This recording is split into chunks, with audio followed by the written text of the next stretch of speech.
What do you think, Julie? Looks like we're just starting the recording now, which is good. So just so everyone knows, this webinar will be recorded. We'll be sending the link out afterward to all of the people who registered. I want to take a quick moment just to thank you all for joining us tonight. My name is Angie, and I am the teen librarian at the East Bridgewater Public Library. And I'm very excited that you all are here. We're going to find some very useful information tonight, I think. So I'm going to take a quick moment to introduce Julie, and then she is going to take it away from there. So Julie joined MEFA in 2007, and in her role provides expertise related to planning, saving, and paying for college to families, colleges, and other organizations. Prior to joining MEFA, Julie worked for the College Board, Nellie Mae, and American Express, and was the Director of Financial Aid at the Harvard Graduate School of Education. Julie has been involved with MASFA in a variety of positions and committees since 1993.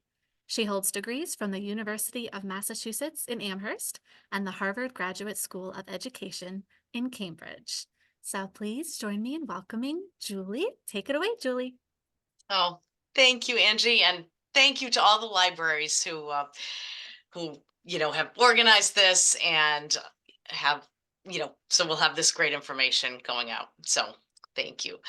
All right. Well, we're going to talk tonight about early college planning, and early can be very early or just a little bit early, or any planning you do for college is great. And I might ask you to even put into the Q&A or the chat. It might be the Q&A that you have access to, just the age of your student, or the grade of your student.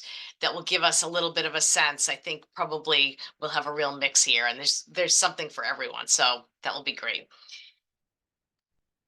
And the way you can participate tonight is, if you have questions or anything you want to say, type them into the Q&A, and we will be able to see that. And if you need closed captioning, you should hit the CC button to get a live transcript of the words that we're speaking. If you do need to leave early, as Angie said, you'll receive a recording and the slides tomorrow, so you'll have those. So you don't have to take furious notes in all of this. So a little bit about MEFA. MEFA has been around since 1982. And our mission is to help families plan, save, and pay for college. And you're going to hear a lot about what we do this evening, but in short, we have the state's college savings programs, the U Fund 529 plan and the U Plan prepaid tuition program. We also have low-cost private loans if you need that type of financing to fund college. And then everything else we do is free and is to provide guidance at whatever stage that you're in at this college process. Or, you can kind of jump in and out at any point. So let me just quickly look to see. We have some 8th grade, 7th grade, 6th grade, 8th grade. Oh, this is wonderful. This is true early college planning, and you will not be sorry. And questions already about how much should we save. So we're going to talk about all of that. So that is terrific. All right. All right. So our topics tonight are going to be a little bit about the academic planning. And then we're really going to talk about why college is an important investment for you, and why it's a great thing that you're here tonight. Then the big question someone asked already, how much should I save? And we're going to say, well, how much is college going to cost? So we'll give you some of that information. And then we'll talk about how families pay for college and some strategies for saving.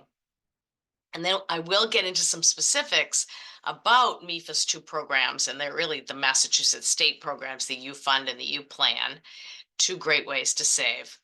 And, all along, we're going to talk about what you can be doing right now and really what you can be doing at each stage of your student's life. All right, so a little bit of academic planning. It's just obviously a great thing to be supporting your student academically all the way along. And if you want to get a jump on what the student will need to do to graduate from high school and be eligible to attend college, you might want to look at some of these websites that I'm going to give you right now, reviewing the Mass Core Guidelines to Graduate. And that's just going to talk about, that a student needs 4 years of English and a certain computer science type math class and foreign language and all of that. So you can look through those guidelines. And then you also might want to look at admissions standards for the Massachusetts state colleges, which are at mass.edu. There are certain grade point averages for maybe a UMass Amherst versus the other state colleges and universities, and you can learn about those just so that you stay up on that when your student is going through high school. And you also want to think about what are the options at my high school. Different high schools have different options, and it really doesn't matter if your high school has an advanced placement class and another high school doesn't have an advanced placement class. I'll talk about what that is.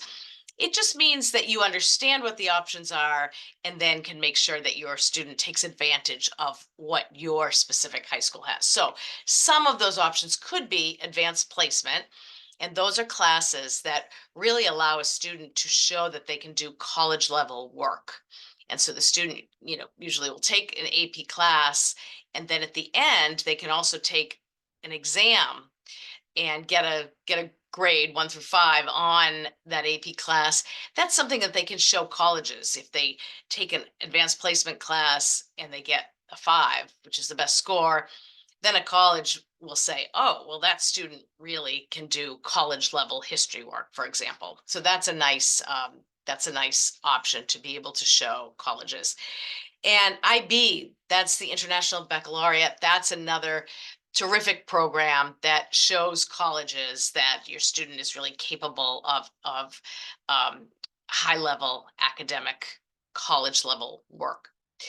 And then there are some other programs like dual enrollment, where if your school offers that, it means that as they go along, they can sometimes begin to take a class at a community college while they're in high school.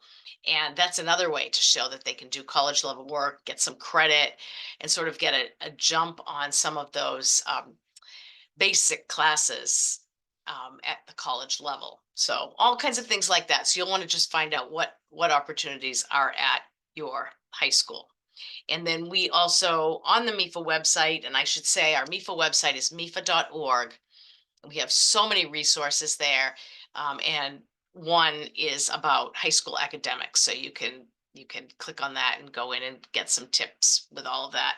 I will also mention that right on the front page of the MEFA website, if you scroll to the bottom, you can sign up for MEFA emails. And all you give is your email address and the grade of your student. And twice a month, we'll send you an email that's targeted to the age and stage of your student. And, oh, these are the things you can be doing right now. And as you can imagine, as your student becomes, 10th grade, 11th grade, 12th grade, those emails become really important to keep you on track with everything that needs to be done. And MEFA also has a website, I'll call it, for students in grades 6 through 12 called MEFA Pathway. And it's free. So the student can just go in, click I'm a student, and sign up and get an account. And it's really a college and career planning tool that is meant for students. So it's engaging, it's colorful, uses language meant for either middle school or high school students. And depending on what your student's grade is, they'll get the language that's for them. And it allows students to take skill and interest assessments, do some career exploration. Later, you can do a college search, lots of information about financial aid and scholarships, and all the while, there's sort of a digital portfolio where a student can keep track of things that they're doing. So that it's really a great free tool.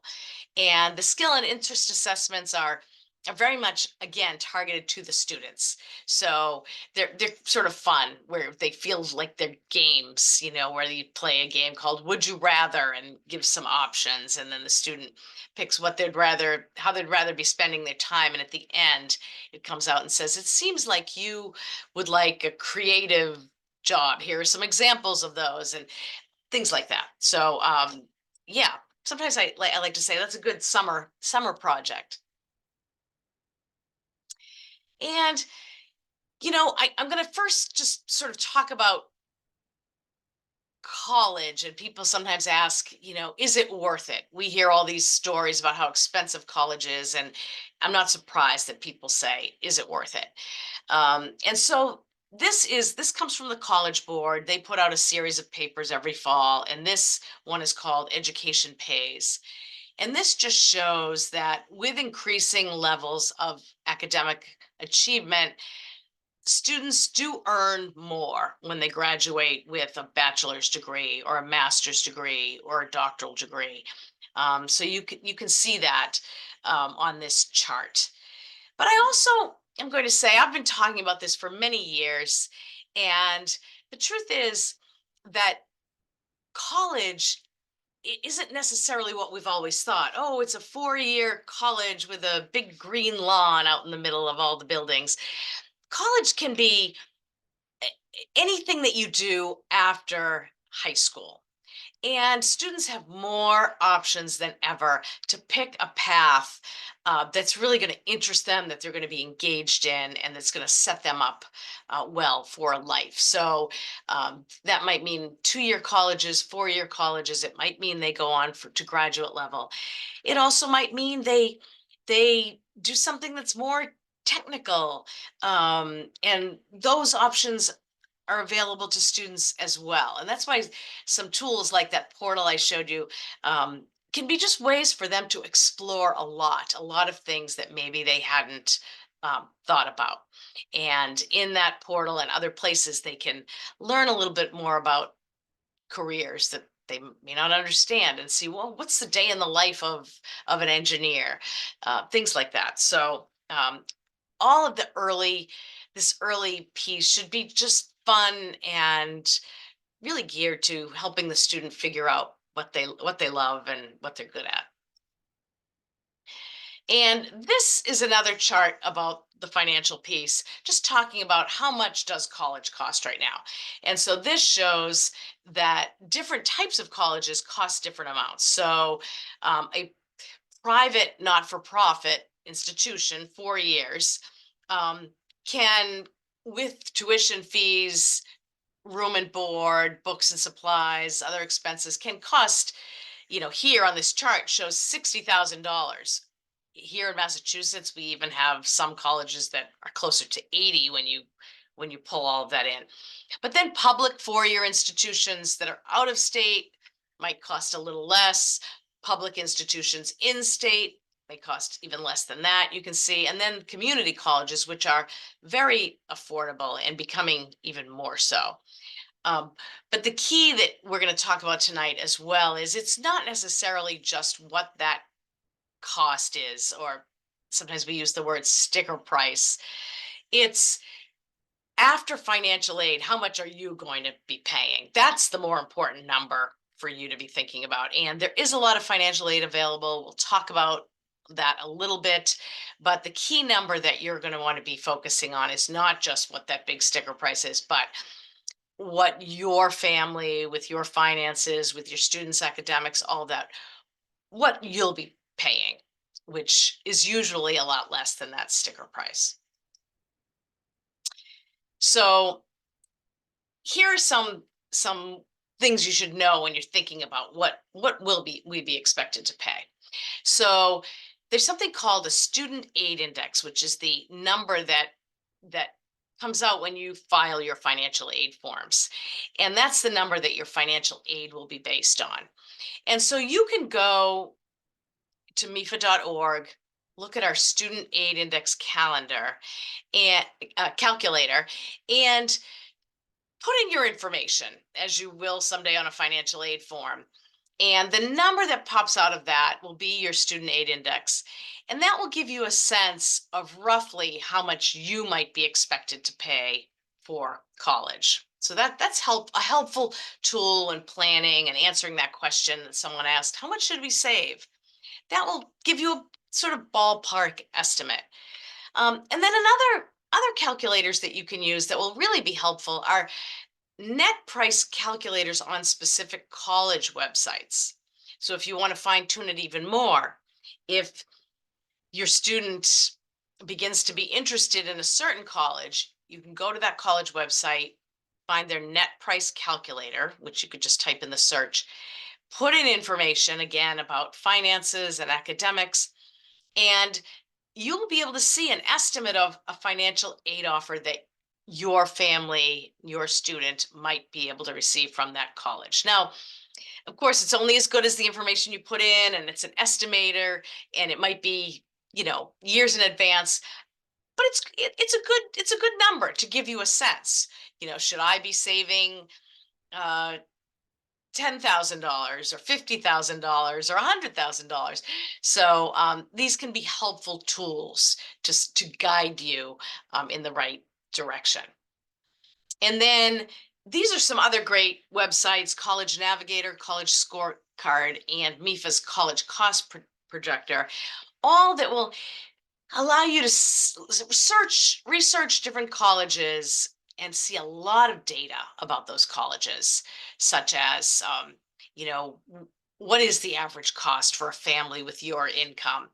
What's the average salary for students when they graduate? If your student's interested in a specific major, how large is that major? What do graduates of that major earn? So these are all good websites and tools that you could play around with. Oh, and here's an example showing you. So this shows Boston College, and it gives an example of how many undergraduate students are there and what's the graduation rate. Very high at Boston College, which can tell you something. That can tell you that probably there's a lot of student support. There's a nice student support system there. So that's great. And then the average annual cost, which just shows that a lot of students receive financial aid to go there. And then earnings of what students earn when they graduate. So you can look at a lot of different colleges on this website.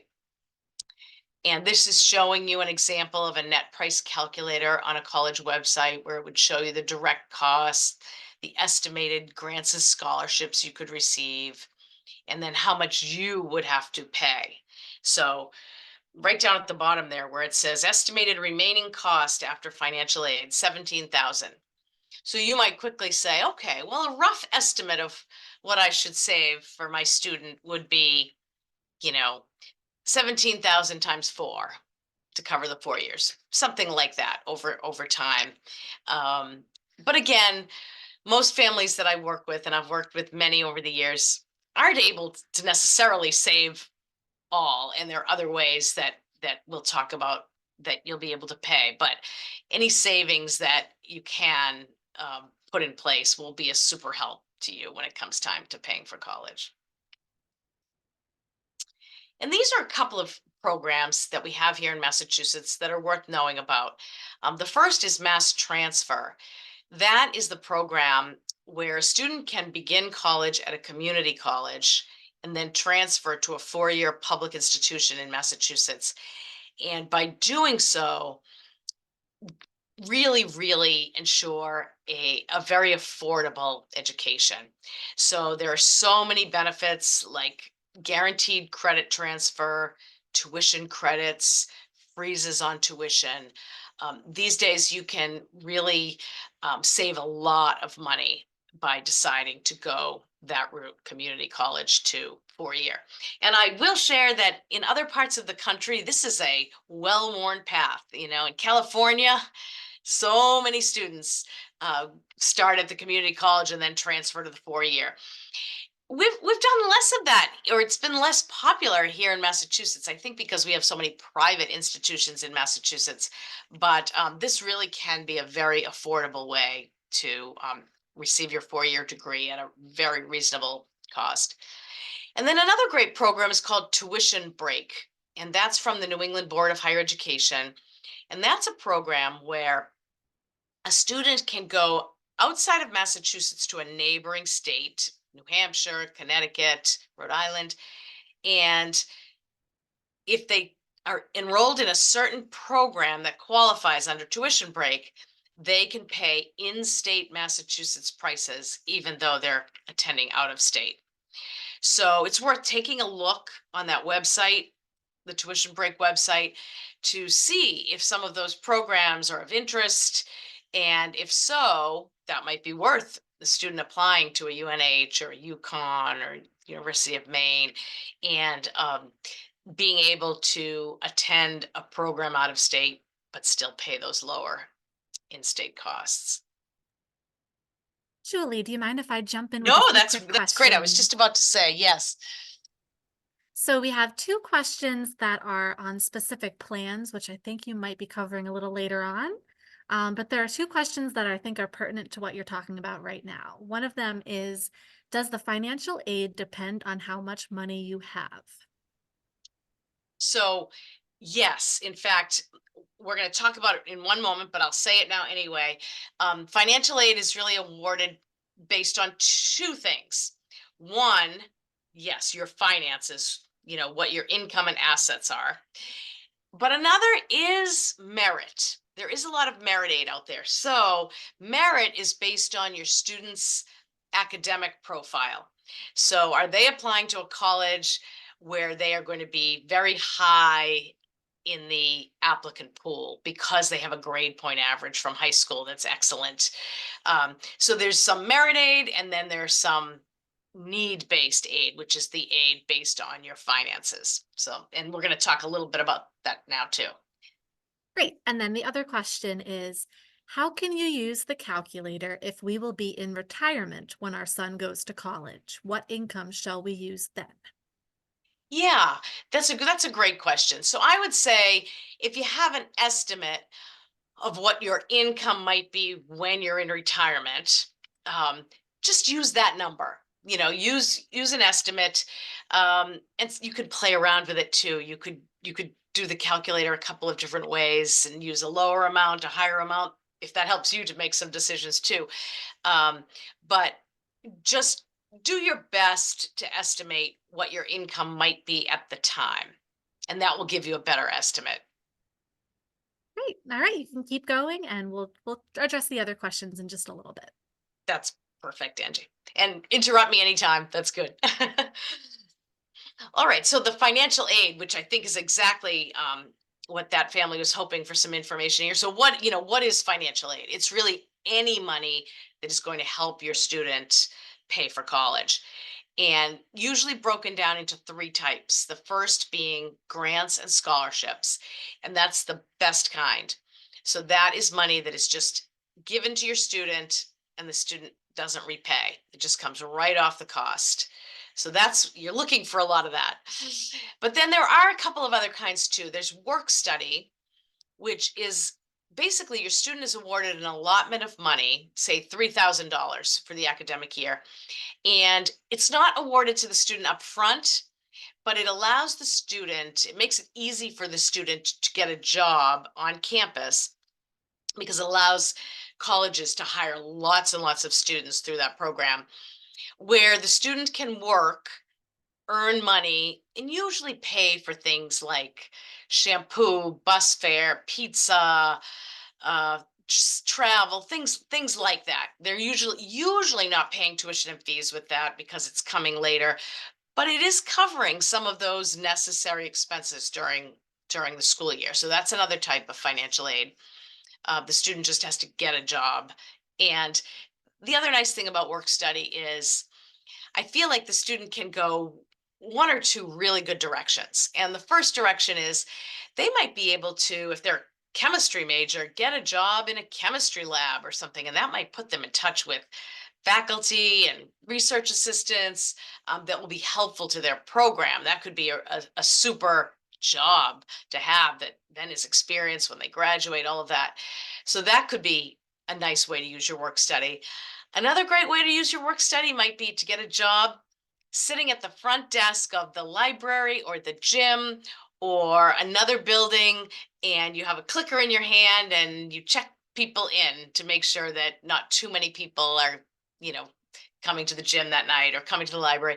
And what that allows a student to do maybe is to sit and get homework done, get some reading done, get a jump on that. So those are also great jobs for students, um, so that they can really, keep up with their schoolwork and be getting paid. So work study is a great thing. And then student loans. And I know, we hear a lot about student loans in the news these days, but the bottom line is there are very specific student loans for undergraduates that have limits, that can be helpful, especially if the student attends an expensive institution. So that can be another way that students can complete that full cost if they're attending a college that has that sticker price of a 60 or an 80 or something like that. And this was answering that last question of, um, and I'll point out that top number too. $177 billion is awarded to students each year in financial aid. So there's a lot of money, and it's usually based on one of these two things. Sometimes it comes together, need and merit, but merit being for their academics, for it could also be, a football scholarship, or it could be, um, a musician receives a scholarship, something like that. So it's about academics and special talents, and schools do award money based on that.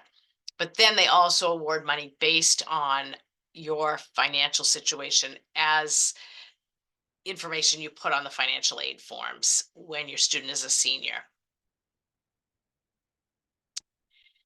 And in general, here are all the ways that families pay for college these days. Number one, financial aid.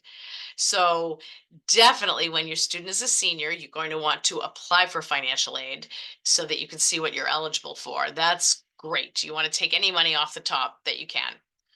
And then the other ways families pay are past income, meaning savings, any assets you have are past income.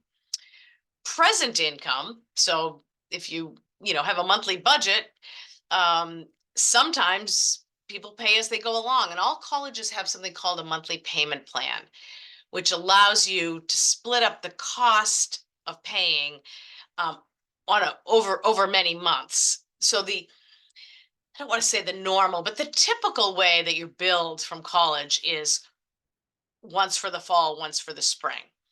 And so you're usually paying a college bill maybe in August and December.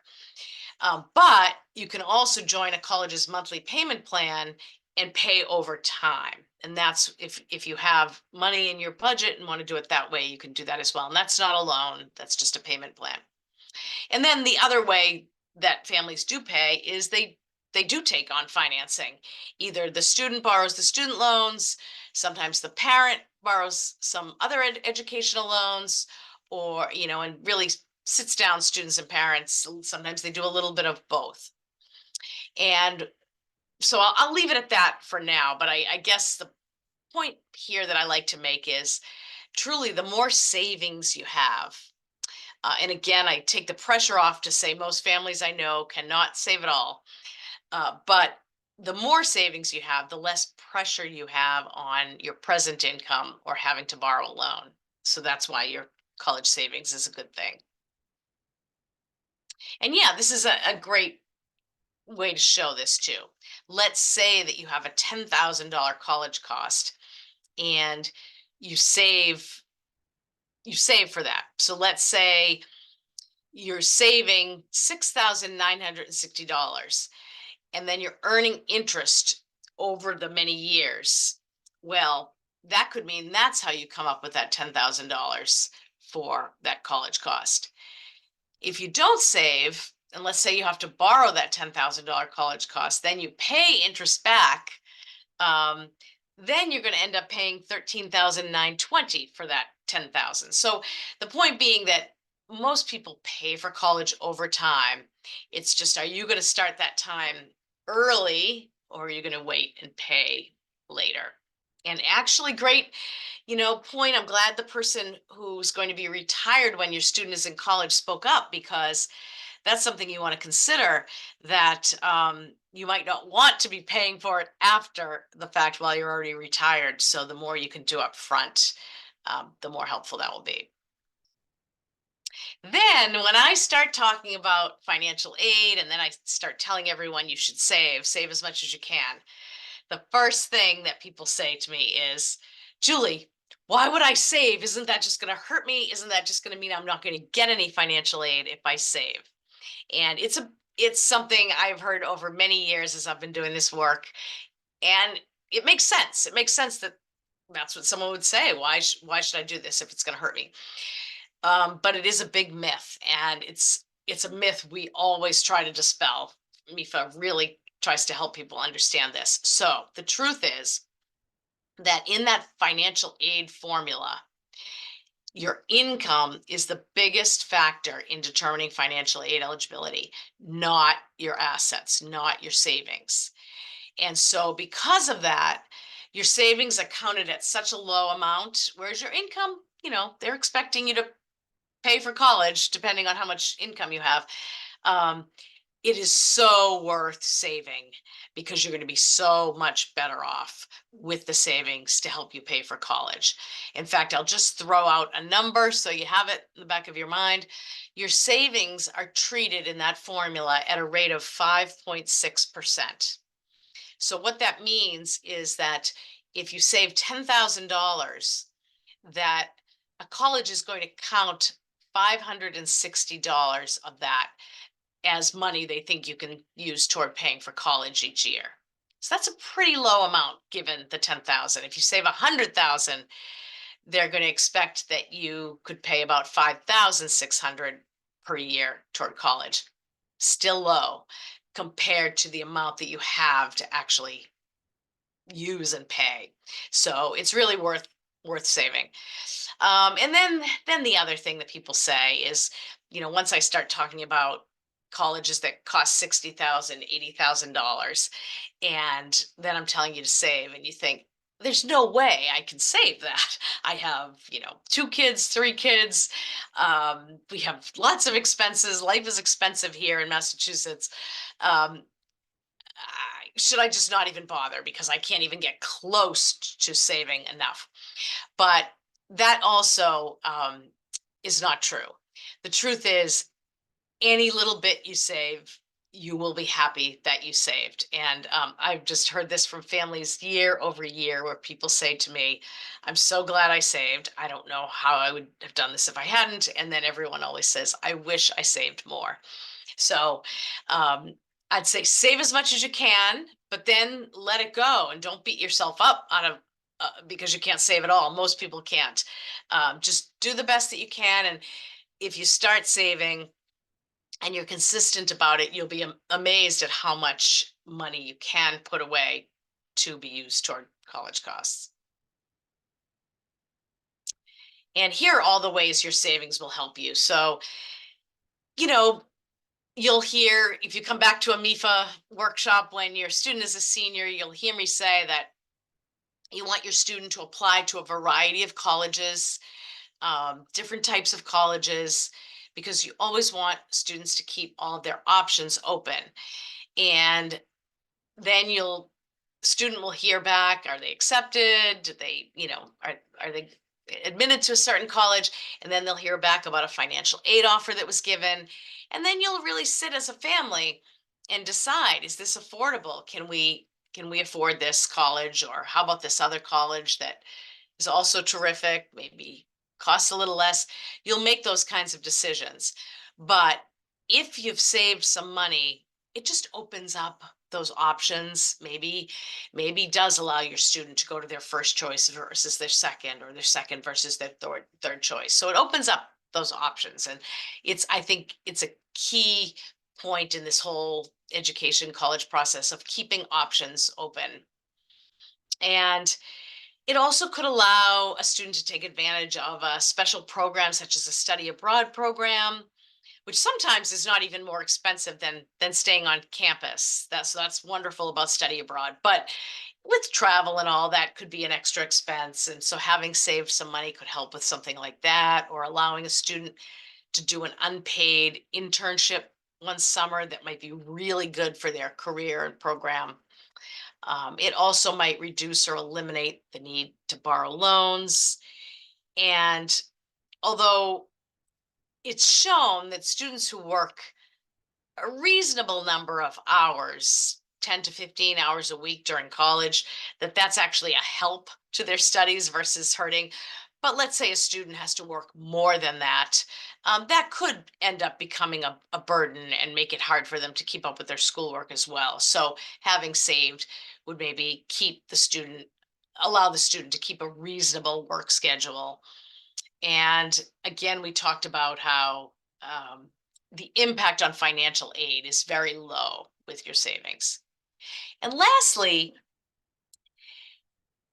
this is just some research because MEFA has been trying to work with families to start saving even when their kids are babies. And some of that comes from some research, which shows that if a student knows that the parents are saving money for them for college, it can have some aspirational effects where that student might just do a little bit better in school, or really start thinking that way too of, oh, my parents saving for me. They don't know how much or whatever, and that research shows that the amount doesn't matter. Um, just that, oh, a parent's saving for me. They expect me to go to college. Oh, I'm going to live up to that. So it's a lot of research out of he was at the University of Michigan when a lot of this was done. His name is William Elliott. And I believe now he might have moved universities, but he's done a lot of studies on savings. So any questions that you want to address, Angie, before I dive into a couple of examples? Or Sure, why not? So we did have one question. How do college admission standards account for a child on an IEP or 504 plan? such a good question.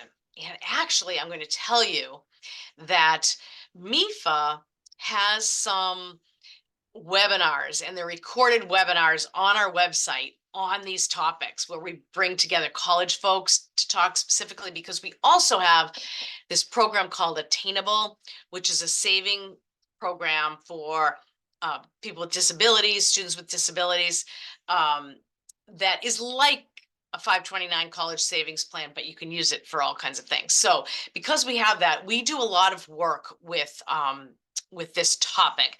So I'll refer you to definitely check some of that out on the MEFA website. But what I would say is that um, colleges these days have many resources, and bring in diverse classes of students. So it should be a good thing. It should be something you think about when you're looking to colleges, to make sure that you're applying to colleges, that student is applying to colleges that are going to have great support systems for them. So, you have your high school IEP, and then it's different when you go to college, but you want to make sure that the college has a lot of those resources. But many students have go to college having had the IEP, and college admissions offices know that, and they're welcoming those students. But you just want to have that as a high factor when you're looking into different colleges. Great. And then we have three questions now about the 529 plan. Do you want to get into that now or do you want to wait a little bit later? Why don't we wait? Because then we're going to talk about the 529, and then That's that's what I perfect. figured. So 529s, stay tuned. That's great. All right, so I'll give you just a couple of examples about how the savings will be helpful. So let's look at this is case study one, and we're going to talk about Kyle, who wants to attend a 4-year public college to study business, and the full annual cost of the college he's looking at is 22,500. And over the side, we see that Kyle's parents' AGI, adjusted gross income, is $49,000 and has no college savings. So let's look at a typical award that Kyle might be able to receive.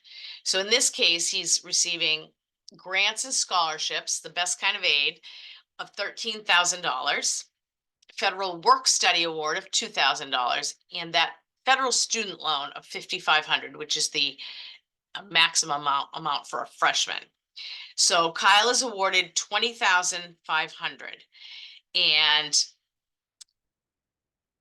what that shows then is that because the cost of the institution is $22,500, that Kyle's family will need to pay $2,000 out of pocket each year of college. And if you look at Kyle's parent AGI and no college savings, that might be tough to even pay that amount. So that might mean that Kyle's parents will need to take a loan for that. So any savings that they could have saved would really make this decision easier, where okay, we can come up with $2,000 a year. So that's just to show that even small amounts of college savings could be super helpful in a case like this. And then let's look at Lisa, who's going to go to a 4-year private school to study nursing, and the annual cost of her college is $60,000. And so we're looking at some different data here on the left. We're not looking at this family's income. We're looking at how much that EFC is the number that the family is supposedly going to have to pay each year. So that means they probably have a fairly high income, and so high that this family is not eligible for any need-based grants because of their high income. So Lisa is receiving a $20,000 merit scholarship. She had great grades in high school, a nursing award, and the federal loan totaling $27,500.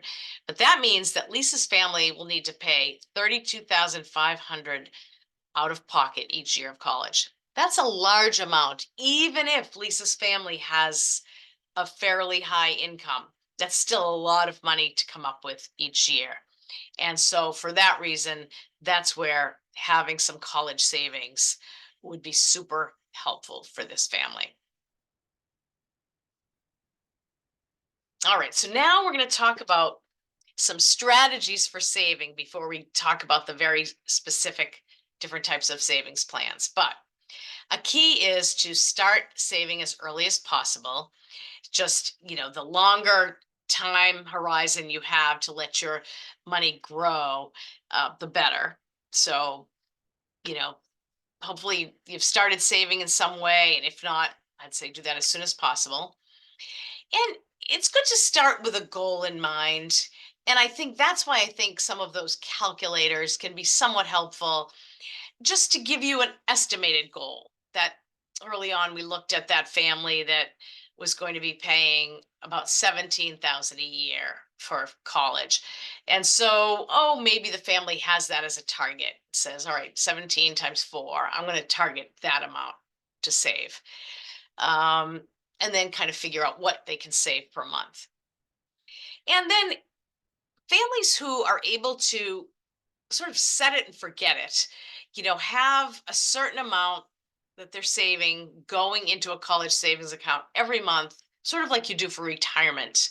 If you have a company that offers a retirement plan and you just have a certain amount going right into your retirement, so you're not thinking about it every month. If you can do that with college savings, that can be helpful too, because you don't have to think every month, do I have a little extra? All of that. So that's a nice way to build your savings. And another way to build your savings is to just take advantage of any unexpected funds. Let's say your student has a birthday, or graduation from middle school or something like that, and you have a little party and some relatives give some money. Maybe you can put that in all at once into the college savings plan.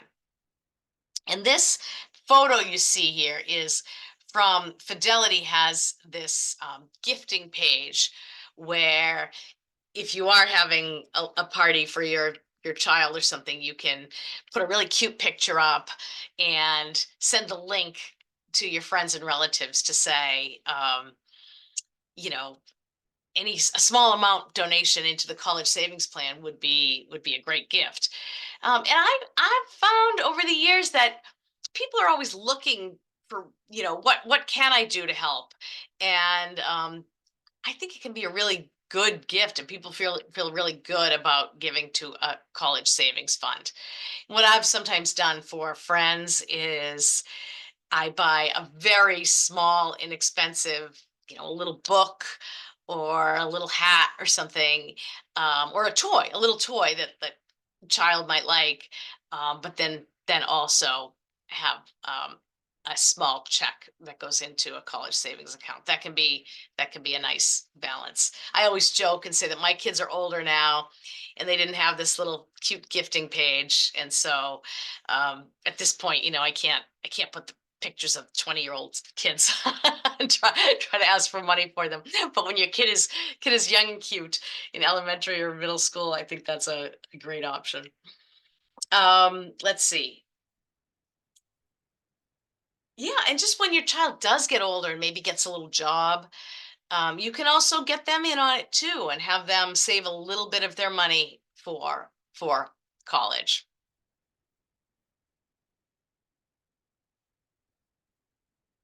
All right, so now I know some of you have questions on the U plan and the U fund. So just because I have them on the screen this way, I think I'll talk about the U plan first, which is the prepaid tuition program. And then we'll talk about the U fund, which is the 529 plan, and both Massachusetts plans. So the U plan prepaid tuition program is kind of a unique program. And the way it works is there are about 70 participating institutions. I'm going to show you them just so here are the institutions in Massachusetts that participate in the U plan. And you'll see it's a mix of public and private.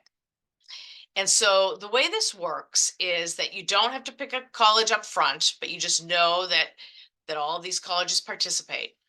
And so you purchase a tuition certificate now at whatever your child's age is, and then that is calculated of the percentage that that tuition certificate is worth at all of these different colleges. And I'm going to give you an example to make it easier too.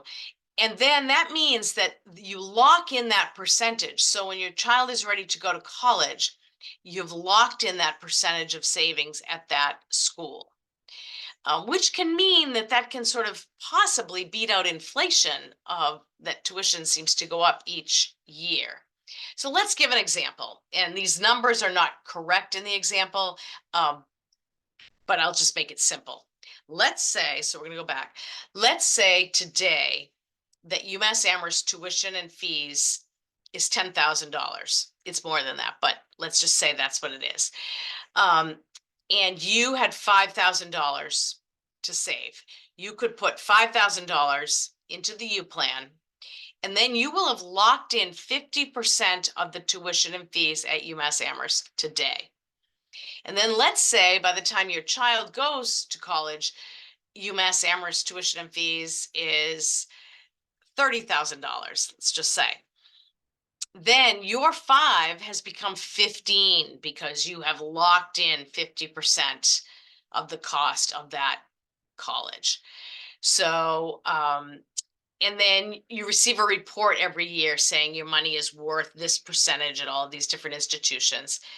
So it can be a really great program. If your student doesn't end up going to one of the participating colleges, then you just withdraw your money and you get your money back that you put in with CPI interest. So you don't get that great benefit of that lock-in of percentage of tuition, but you do get your money back with interest. And another personal story that I'll share is that I had a U plan, but my kids ended up going to New Hampshire and Pennsylvania. So I withdrew my U plan money with interest and used it to pay their bills, but I didn't get that big benefit of having them lock in tuition at one of these Massachusetts colleges. So if you have more questions, you can visit the MEFA website, but that can be a terrific program, and some of the people who have saved in that have really have great experience with it. So then let's talk about the U Fund, which is the 529 plan here in Massachusetts. And most states have a 529 plan. You can save in any of them, but there are a couple of benefits to saving in Massachusetts. So the way this works is you open a U Fund account and you start saving, either automatic savings or once in a while. And as you're saving, you're earning interest, hopefully. We'll talk about that. And you're not paying any taxes on the interest that you earn all the way along. And then when it comes time to withdraw this money, as long as you use it to pay for a wide range of educational expenses, tuition, fees, room and board, books, supplies, equipment, um, then you never pay taxes on any of the earnings on that 529 account. So that's really the beauty of that. Um, what else can I tell you about the U Fund? Um, the key, I said, hopefully you're earning interest. So you're investing in mutual funds and you get to choose how you want your money invested. And you have Fidelity Investments runs this program for us. You can talk with Fidelity and they can help you choose the plan that, is going to work best for you. You can always call Fidelity. You can go online to fidelity.com/ufund. Lots of information there. But you can use this program at any accredited college or university in all of the United States and many international colleges also. Any international college that has a federal school code, um, you can use this. So I think I'll take the questions, and that might trigger some other thoughts I have about things to say about the U Fund. Sounds good. Okay, so this question is, my child is currently in sixth grade. Is it too late to open a 529 or similar plan? I feel like we should have started 12 years ago, and I'm not sure if we should even bother now. Oh, such a great question. Yes, you should bother. And I know it's never too early, never too late. That's what we say. So, yes, hindsight 2020, think back. I wish we started, my child was in kindergarten, but that's okay. You have plenty of time. And actually, you will be amazed that from sixth grade to 12th grade, how much starting to save now, and you'll get to see those savings um, build each year. It is definitely not too late. I can promise you that. Awesome. Okay, next question.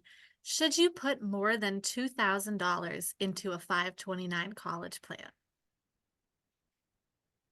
Y- I guess, and maybe the person could tell us, does that mean total or in a certain time period, $2,000? Um, but yes, I think you maybe want to put money, enough money in to save to your loose goal.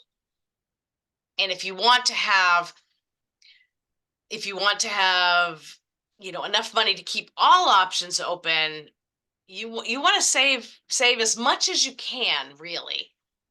And I will add, so I talked about qualified expenses being tuition fees, room and board, books, supplies, and equipment. There are new expenses added. It seems to be expanding, where now you can use it for some K through 12 expenses.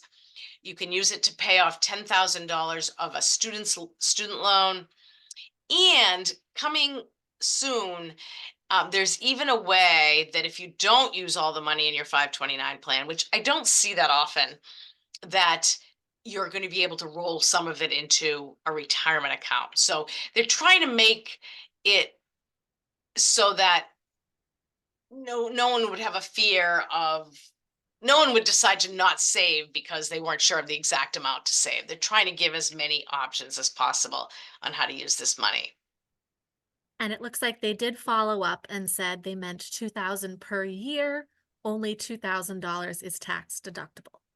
Oh, great. So, great question. And that was another thing I should talk about. Actually, so actually, all of the money that's earned, all of the earnings is not taxed for all of the time that it's in the account for federal taxes. Okay. So all of your earnings don't get taxed. And if you take them out and use them for a qualified expense, you never pay taxes on those earnings, period. Additionally, if you're a Massachusetts taxpayer and you have money in the U fund, you you can get an additional tax deduction up to $2,000 on your Massachusetts return for the money that you put in the U fund. So you can get that up to $2,000. I would say that you could save more. You're still benefiting from a federal tax perspective and benefiting from saving. Um, but anything over 2,000 doesn't count to give you that extra Massachusetts tax deduction. So thank you for bringing that up because I might have forgotten to talk about that. Great, thank you. We have lots of questions rolling in. So the next one is, can you talk about 529s? Are those considered saving at 5.6% or at 100% since it is allocated entirely to education? Oh, such a great question. 529 plans are considered parent assets on the FAFSA, which is the best place for it to be. So they are considered at that 5.6% rate per year. Awesome. All right. The next question is about the U Fund. If the child joins a college in a foreign country, can we use the money from U Fund, or is it only for colleges in the US? Great question. Yeah, so there's a website, and I wonder if I could look it up. I'll look it up at the end. I believe it's collegesavings.com. But actually, you could do that, or you could just Google federal school codes. But we'll do it when we finish this. And if the college that you're applying to in another country has a U.S. federal school code, then you can use your U Fund 529 savings or any 529 savings that you have. So when we finish these slides, remind me, Angie, let's go in and I'll show you that website where you can check and find colleges where you can use this money. All right, I've written it down, so I will Good. try to remember. Another question about the 529. Actually, this is a two-parter. What happens to a 529 if the child does not go to college or if they take several years off following high school graduation? Oh, such great questions. So um, let's see. If the child does not go to college, one thing, we'll deal with the last one first. This money never expires. So you can just leave the money in the 529 account. And if the child decides to go back to college a few years later, that's fine. And in fact, you can use these for undergrad, for graduate, all of that. So you never have to close the account. So that can work if someone's just going to take some time off. But let's say the student, let's do the best example. The student, becomes famous and has a very wonderful career path that they're happy with, and they are not going to go for any further education. Then you have a few options. You can transfer the money to another beneficiary, so a sibling, a cousin, yourself, if a parent you want to go back to school. So you can transfer it to any relative of the original beneficiary. No penalty, nothing. That's good. Or trying to think if there's any other options there. Hold on to it, as we talked about. Or if there's nothing else that you can do with it, you can just withdraw the money. And then what you will pay is you will pay on the earnings. So not on the initial amount that you put in, but on any earnings, you'll pay your regular income taxes and a 10% income tax penalty. So you'll end up paying a lot of taxes on the money if you take it out and it wasn't used for any qualified expense. Great, awesome.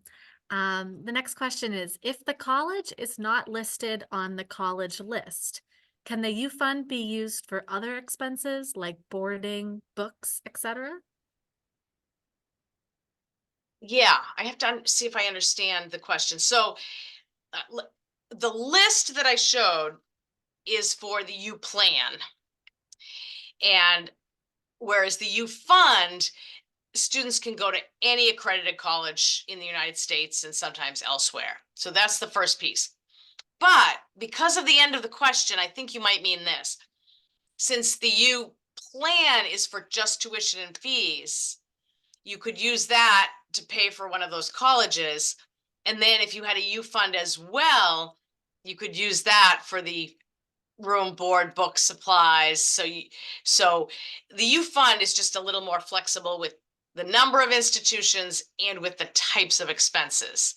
But you can use both at a certain college. But that person can write back if I didn't really answer that perfectly. Great, thank you. This is kind of a follow-up to the previous question about the penalties. Oh yeah. Do the 529 penalties count if you are rolling it into retirement? So as long as you follow the exact directions of this new qualified expense eligibility criteria, which we're still ironing out. So there's going to be like it has to have been in the account for a certain period of time. It may not be able to be more than a certain amount of money. So there are going to be some criteria, but as long as it follows that, then there will be no penalties. Great. And then the next question, if the student's 529 is owned by his grandparent instead of his parents, how does that factor into the parent's application for financial aid? All right, this is my favorite question to answer right now because as of now, the FAFSA, which is the main financial aid form that students use to apply for financial aid, there are lots of changes this year. So the form that students are completing now for the 24-25 academic year has a lot of changes. And one of the really positive changes is that any grandparent, aunt or uncle 529 that have the student as the beneficiary, you never put that on the form, and you never did in the past either. But there used to be a way that once the grandparents started to withdraw the money, the student had to report that. It's all gone. So that grandparent 529 does not get factored into the financial aid process. All right, great. We're going to kind of switch gears as a few questions that are not specifically related to these plans, but I think they're important. One of them is, are you aware of any benefits if one parent is deceased? Um, no, I mean, let me say, and we'll talk about a little about scholarships and outside scholarships that are kind of outside of the financial aid process. Um, MEFA does a lot with just sharing scholarship websites. There might be some monies that will be for a student whose parent is deceased. There are some benefits if the student's parent was killed in the line of duty. So that's something. I think that about covers it. So yes, there might be some benefits that you can look into. So look into the two things of um, parent killed in the line of duty, and then just scholarships for students with a deceased parent. And I am sure there are a number of them out there because people leave money so often. To help a student that maybe was like themselves, or and people have been in those situations and then want to help someone else who's also in that situation. Great, thank you. The next question is kind of a scenario. I have a 13-year-old and a 10-year-old. Do I focus on funneling all my extra money toward the oldest child while still saving for the youngest, or put equal amounts in? I don't know the best way to go about making sure each kid has a good amount saved. Right. Well, I always qualify all of my financial advice, and I feel like I have a lot of it just because I've been doing this work for 30 years and seeing the whole college process. But I always qualify it to say I'm not a financial advisor. So definitely you want to make sure you're speaking with someone like that who can help you with some of those things. But I'll just tell you from a perspective of working with parents and college planning all these years. Um, I think probably saving for both children will work out, because then you're saving for both and each one is going to make their own decisions. And if you save in a 529 plan especially, you can always change the beneficiary. You can change the beneficiary twice per year, which you wouldn't want to be doing that back and forth. But at some point, if it becomes clear that one student is going to need more money and the other student is going on a different path and may not need as much money, you can always move some of that money around. And so, because there's that flexibility, I think probably it would be nice to have accounts for each student. That's the way I've seen most families do this. Great. All right. Next question. When applying for financial aid, will they consider all your retirement money, such as 401k and IRAs, as income? Um, no. So in other words, your retirement accounts are not included in the financial aid process at all, which is a fabulous thing. So do keep saving for your retirement. That's what all my financial advisor friends say. Save for college, but keep saving for retirement. So that does not get counted in the financial aid process.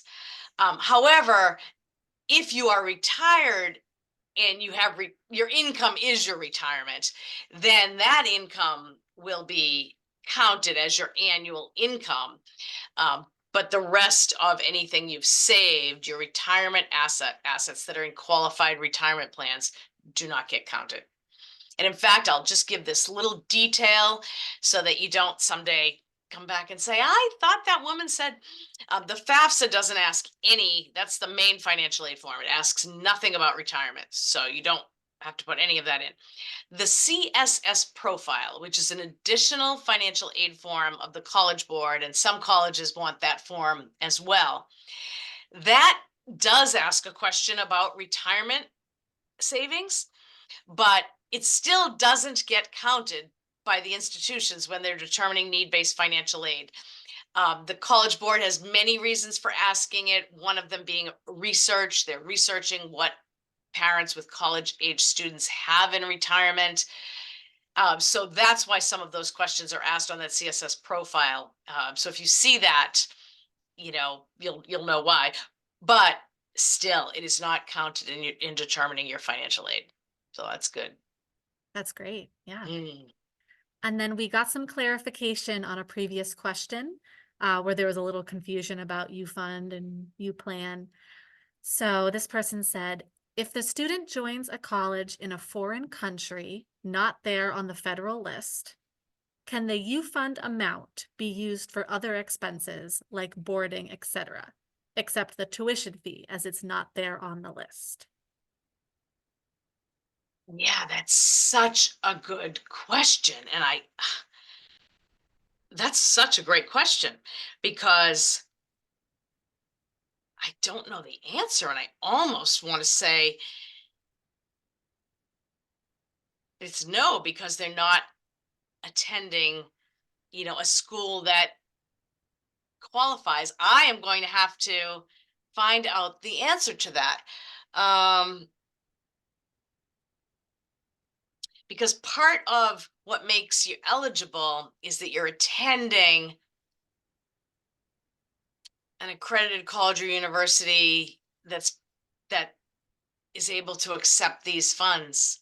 So I'm going to give you my you'll see at the end, I'll give you this email you can write to tomorrow, and I'm going to have to look that up. But I'm leaning toward, I would probably say I think not, but I'm not 100% sure. So I want to just double check that with my Fidelity colleagues. So very, very, very good question. Yeah, that's great. We had a stumper tonight. Yeah, we did. So that's all the questions for now. Folks can feel free to keep submitting more questions, but Julie, if you want to go back to your presentation I'll or keep going. Perfect. That's great. And thank you. I love when it's a conversation. So this is perfect. All right. So, oh, and here's where we were going to talk about that both contributions to the U plan and the U fund also have this additional state tax benefit. So again, $2,000, and someone in the audience brought that up for married filers and 1,000 for individual filers. So that's an additional tax benefit in addition to all of the federal tax benefits. And so these limits of 2,000 and 1,000 are for the tax filer. And then this is a tool we have on our website, and it's called the MEFA's College Planning Tool that allows you to go in and sort of track your savings and also look at different types of institutions and what the cost might be so that you can get that all set up for if you have one child or multiple children, and then you can you can stay connected to this and see as your savings grows how much closer you're getting to your goal and how much more you might need to save. Just having a place to go in and look at that and play around with it and play around with what if I added $100 each month to my savings? How close does that get me to my goal? And how long is it going to take me to get there? So you can find this on our website, just in the search, you can put MEFA's College Planning Tool and play around with that. I think it's a fun little tool. So here are some things you can do. So definitely I mentioned signing up for our emails on MEFA.org. And I do know we get so much email, but I've literally never had a parent say to me that was too much. I couldn't be bothered. They always say those emails are so helpful to just keep me on track, to make sure I'm not missing anything with on a college topic. And we just talk about everything at MEFA. The most concrete step you can take is to either start saving for college or continue saving for college. And I do know if I meet any of you 10, 20 years from now, I'm positive you'd thank me for giving you that advice. Also, MEFA has lots of webinars on other topics. I mentioned, students maybe with a disability and choices for college and all of that. So you can always visit our event page, mefa.org/events. And then we record all the things that we do, and you can find those on our video page. And if you go to mefa.org/save, that's where you can learn more about the U plan and the U fund as well. And here are all the MEFA's social media handles. And one of the things we do a lot of on social media is post information about scholarships. So that's a good reason to connect to us. Wherever you are, you can choose your place, whether it's Facebook or Instagram, X, which I I can't get used to saying, um, or LinkedIn. And then this is the place and I said I would give you a phone number and an email, collegeplanning@mefa.org. And about that question, if your student is going to a school that's doesn't have a federal school code, can you still use the U fund for those other expenses? Type that into me tomorrow just so I don't forget, but I will go back and I will try to find the answer to that.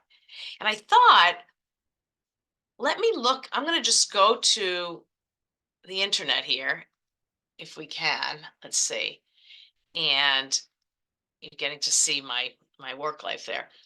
And I want to just find that calculator to show. Oh, savingforcollege.com. So here we go. Came right to that. So this savingforcollege.com/eligible institutions. This is the way to find out if the college that your student wants to attend is eligible to you, both sometimes to get a federal loan, but also to that you can use your 529. So you can either type in the name of the school or the school code, and it will tell you. And oh, I thought there was another way to do this too. Well, that's an easy way to do it. And another way you could do it is to just type in federal school codes, and you can do federal school code list. And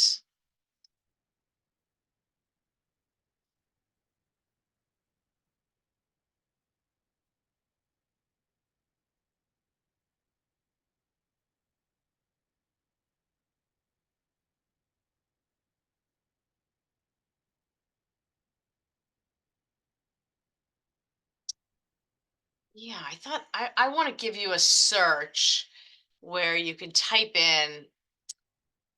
I'll get this to Angie too, and we can send it out when we're sending out a follow up. There is a way that you can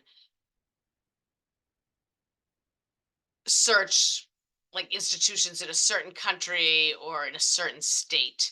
So I want to make sure that you have that as well, and I'll find that. Take us back here. So if anyone else has any questions, feel free to put them in the Q&A. Julie, we did have one more question come in if you're Great. ready for it. Yes. All right. Someone would like to know, do you offer this to private employers as an educational session for their colleagues? We do well, yes. We have done a lot of that in the past. It how do I say, we're a small staff, I guess is what I would say. So um, we we couldn't do it for every single employer that needed it, but we would be maybe willing to do, a larger session, or if it was a big employer that had a lot of people. Um, so the answer is yes. Write to collegeplanning@mefa.org and get in touch with me, and possibly we can do this, or we could at least, we have a lot of these recorded, and we could send you where to find some of this information. So we'll work something out. We want to help everyone. We just we are a small group at MEFA that does external presentations. Excellent. Awesome. Does anyone else have any questions? Feel free to put them in. I know we're right around the 7:50 mark, so we have a couple minutes left if anyone has any other questions.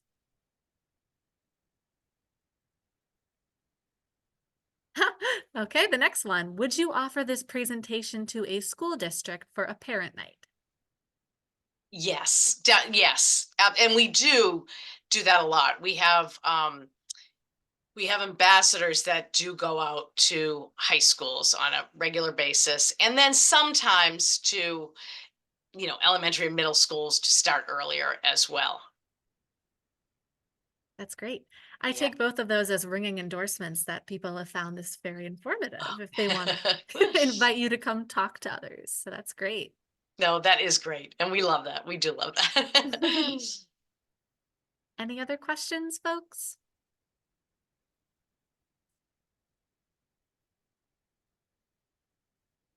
While we're waiting for any last minute questions, I just want to take a quick moment to thank the other libraries who co-sponsored this event tonight.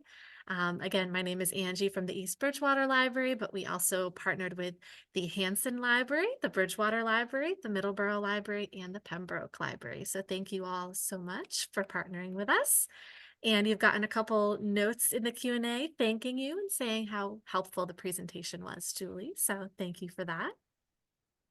Oh, I'm so happy. I'm so happy. And do stay in touch, because I know I saw a lot of you have, middle schoolers, and it's kind of a long road there, and we're happy to help all the way along the way. And we've gotten a couple questions about the recording and the slides. We will be sending, I believe, both recording and slides along tomorrow, right, Julie? Yes, yes. Someone said they had to join a few minutes late, and they wanted the recording because they want their husband to hear all of this. Excellent. Yes, definitely share with your spouses. It's good for both people to be informed. That's right. All right, if there's no other questions, I think we can start to wrap up. Julie, thank you so much again. Thank you, Angie, and everyone else. Thank you very much. All right, and look forward to our follow-up email tomorrow. Hope everyone has a wonderful evening. Thanks. Bye-bye. Bye.